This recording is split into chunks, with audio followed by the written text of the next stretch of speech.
అమ్మ మీద కోపం రావడం అంటే పిల్లలు సిద్ధహస్తులు. అమ్మకి పిల్లల మీద రావడం కన్నా పిల్లలకి అమ్మ మీదే కోపం ఎక్కువ వస్తుంది. మీరు గమనించండి. వాళ్ళు ఏం అనలేరు కానీ అందులో అమ్మ మీద కోపమే ఎక్కువ.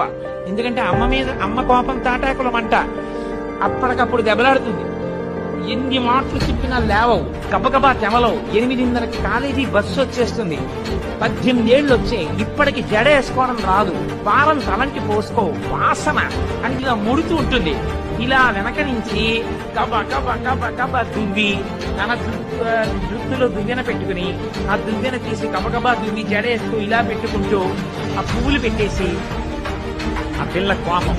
నాకేం అక్కర్లేదులే, కాలేజీ క్యాంటీన్లో తింటానని క్యారేజ్ చదువు.